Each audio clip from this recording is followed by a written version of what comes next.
traditionally, I think women have been associated with a certain kind of businesses, like beauty or fashion. But here we have women who've really pushed the envelope when it comes to entrepreneurship. We have women from the fields of finance, from gaming, from technology, and they've really shattered the glass ceiling.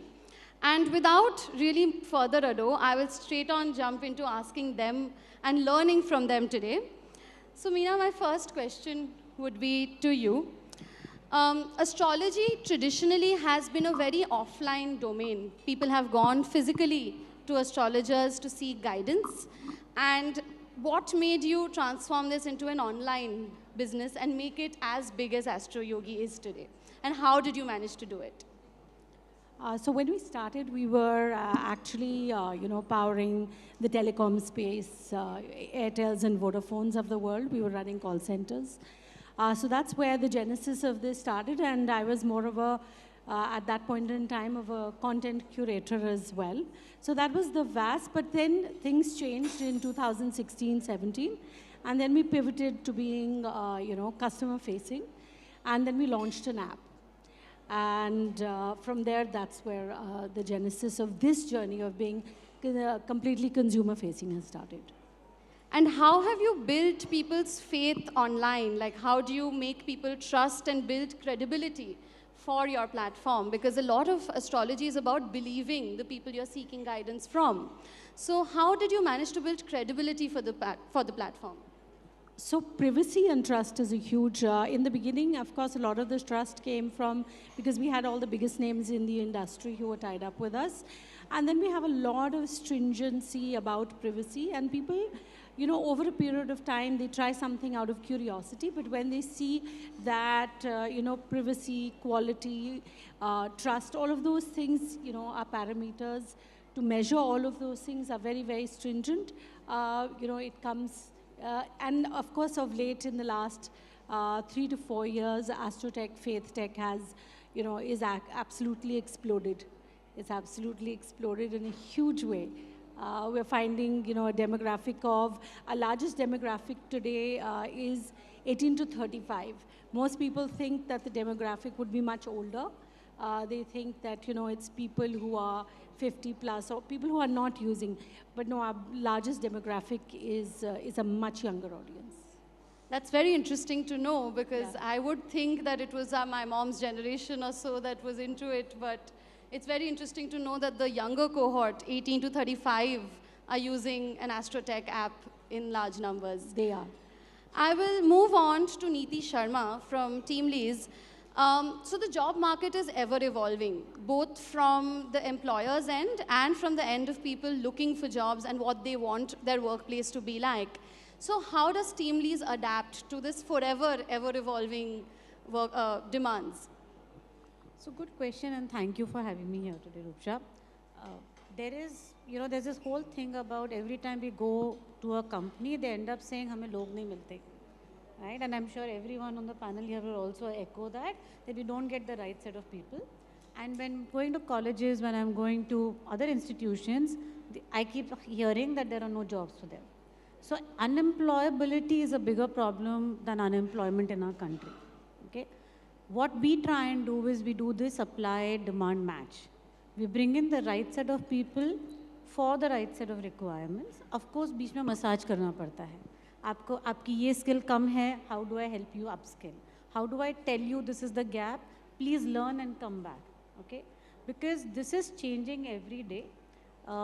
Today, the jobs that exist did not exist 5 years ago. The jobs that exist today will not exist even 2 years down the line. 80% of the jobs will not remain, okay? We're talking about social media influence as a business, okay? Think about it, when was the first social media influencer who had come in? And now they're running full-fledged. Full-fledged. It's an industry by itself. It's amazing. So I think everyday things are evolving. At TeamLease, we're trying to bridge the gap. We work with education institutions. We work with employers. We work with policymakers. Right? So whether it is the new education policy, whether we work with Niti Aayog, or we work with the labor ministries, we ensure that there is a surround sound about what skills employers need. and what skills the candidates have to learn and come to us. So I'll pause here and then answer. Thank you so much. It's very interesting to know, and I'll come back to that what you said, that the jobs that exist today, 80% of that won't. But I'll move on to Jaya from Trade Fantasy Game.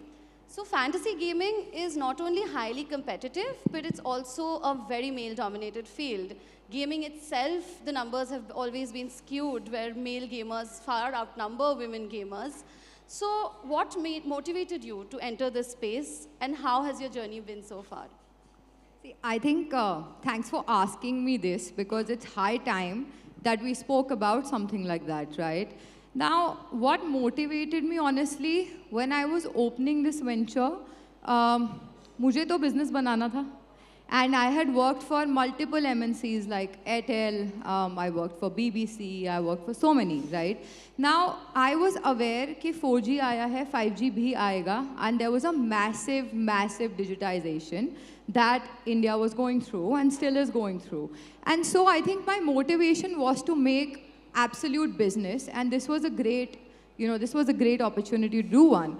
But having said that, to be honest, I didn't know that this was such a male-dominated industry.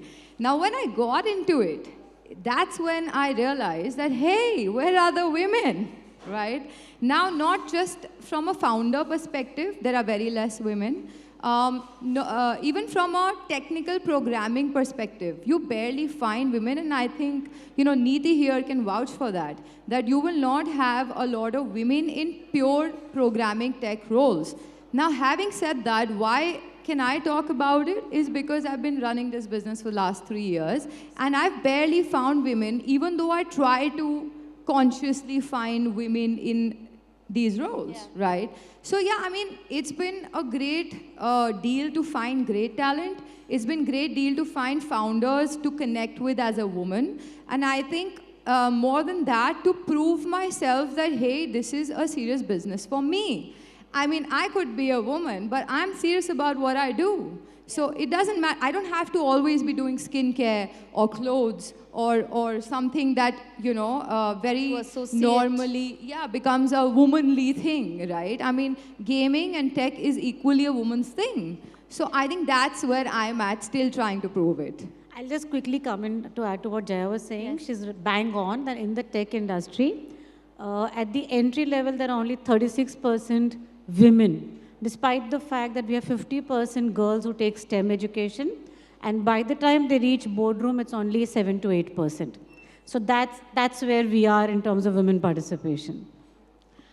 I will move on to Ritika, who is also in a very interesting space of luxury automobile, which is also an unconventional space to be in for a woman.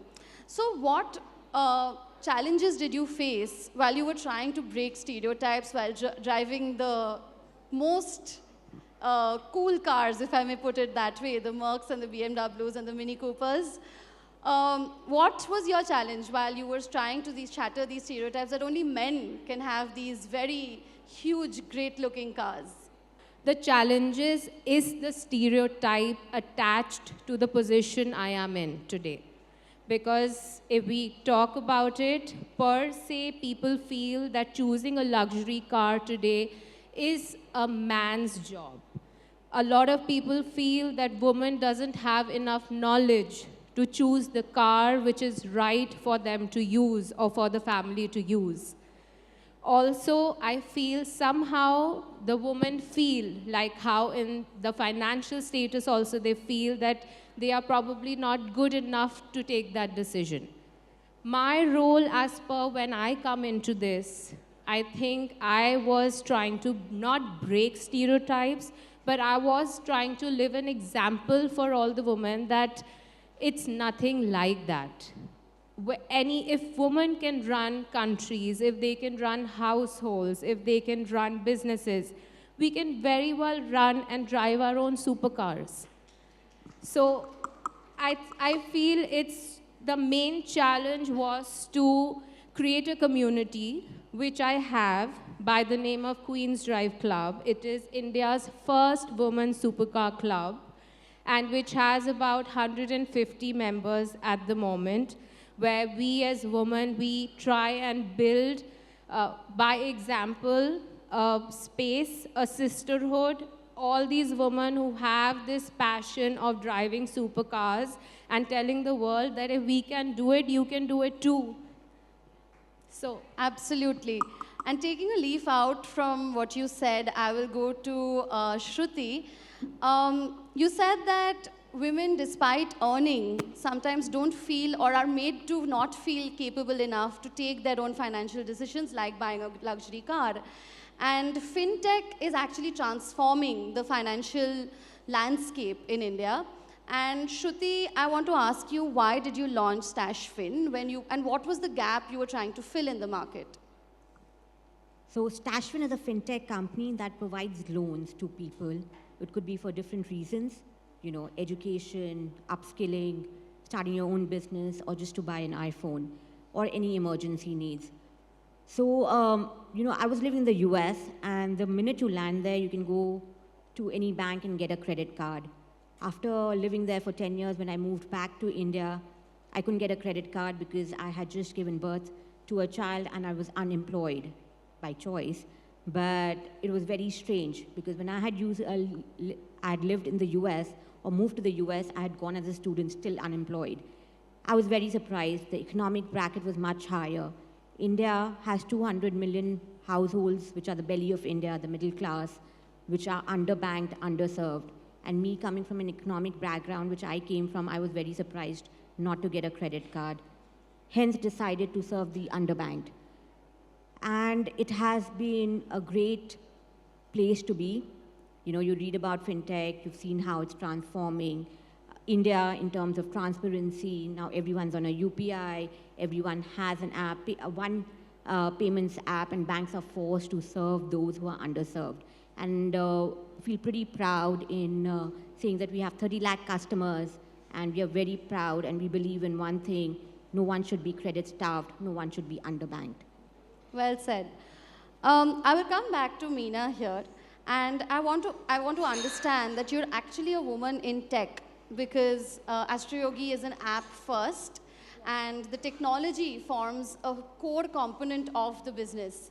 And being a woman in tech, you are breaking a lot of stereotypes. And how has that journey been for you?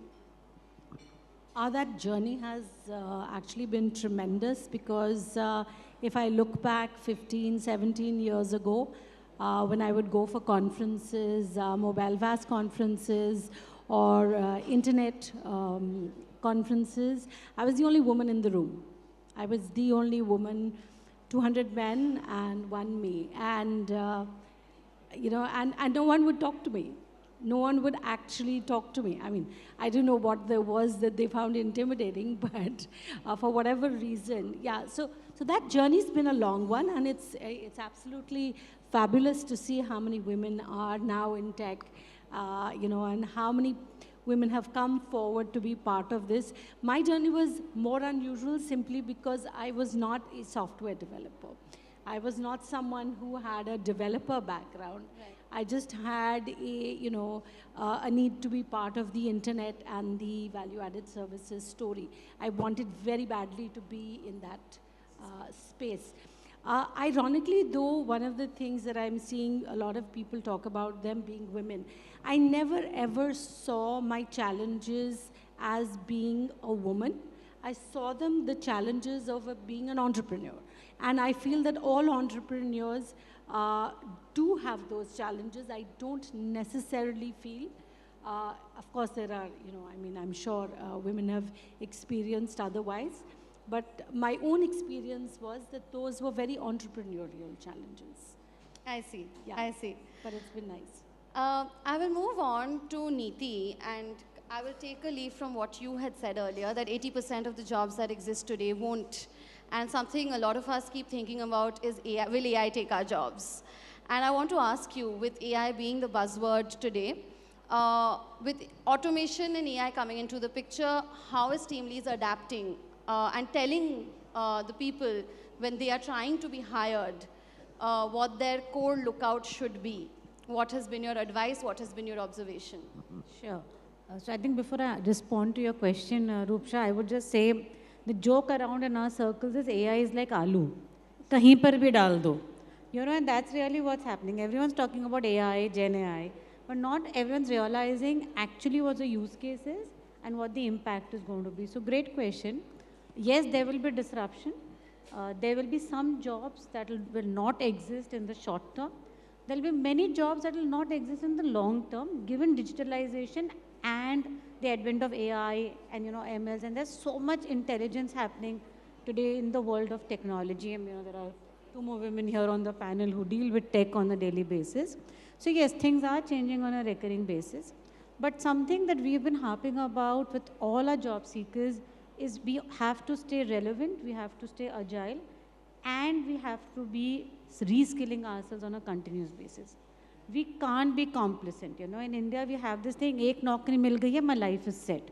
Trust me, life is not set for any roles, right? I mean, whether it is digital, whether it is non-digital, things are disrupting much faster than what they have had over the last 5 years time frame. So things will move. AI, yes, is today. Tomorrow it will be some other technology. I think we have to just learn to adapt. We also, by the way, have to learn from the digital natives, which is the next generations that are coming into the workforce. Yeah, Right? who've grown up on the internet. Yeah, I mean, I'm not digital native for sure, but we have to learn. If you don't learn and adapt, I will actually become a dinosaur in this world of work. So.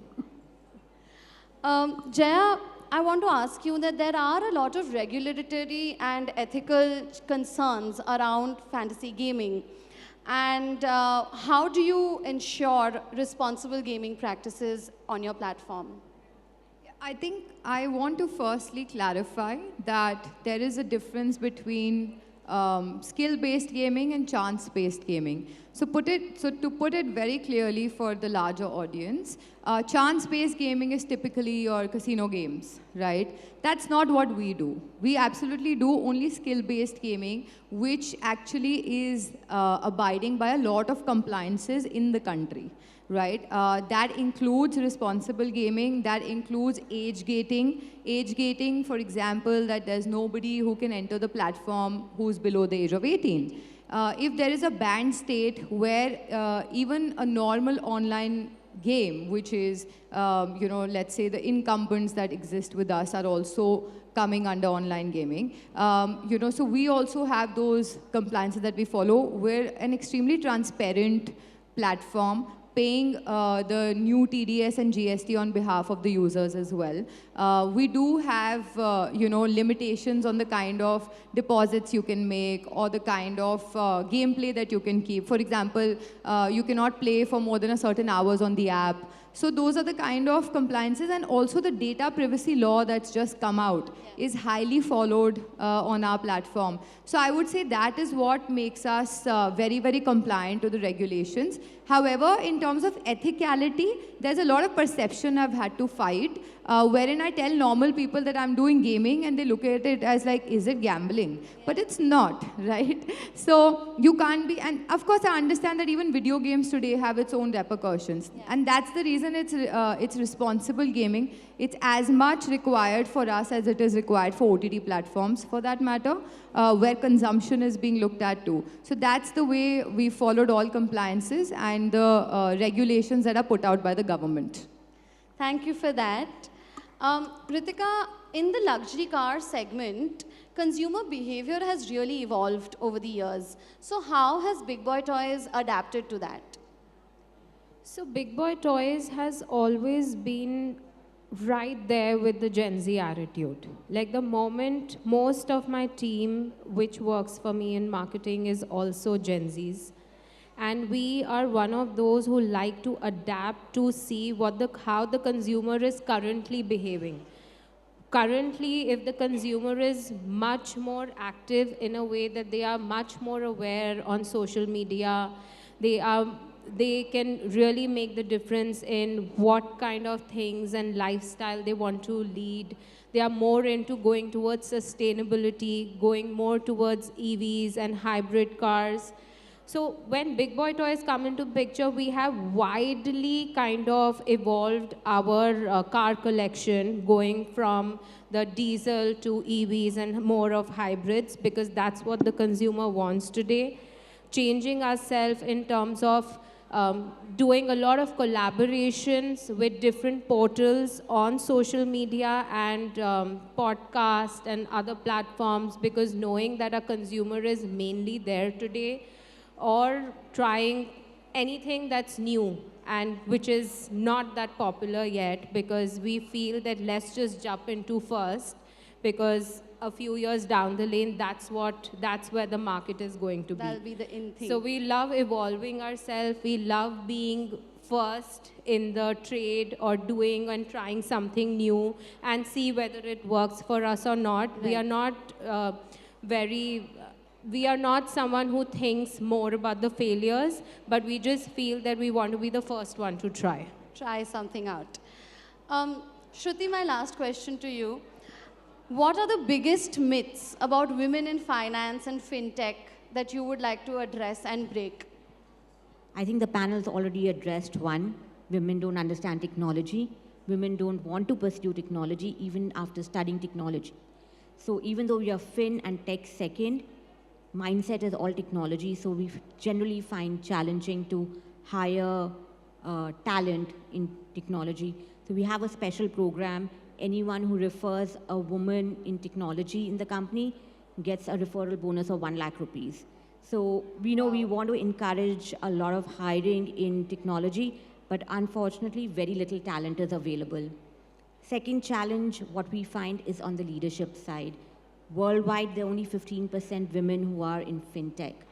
And while you'll have 36% women on public boards, understanding numbers, etc., but fintech, because it's challenging, ever evolving, we find very few women participating and even few in the leadership roles.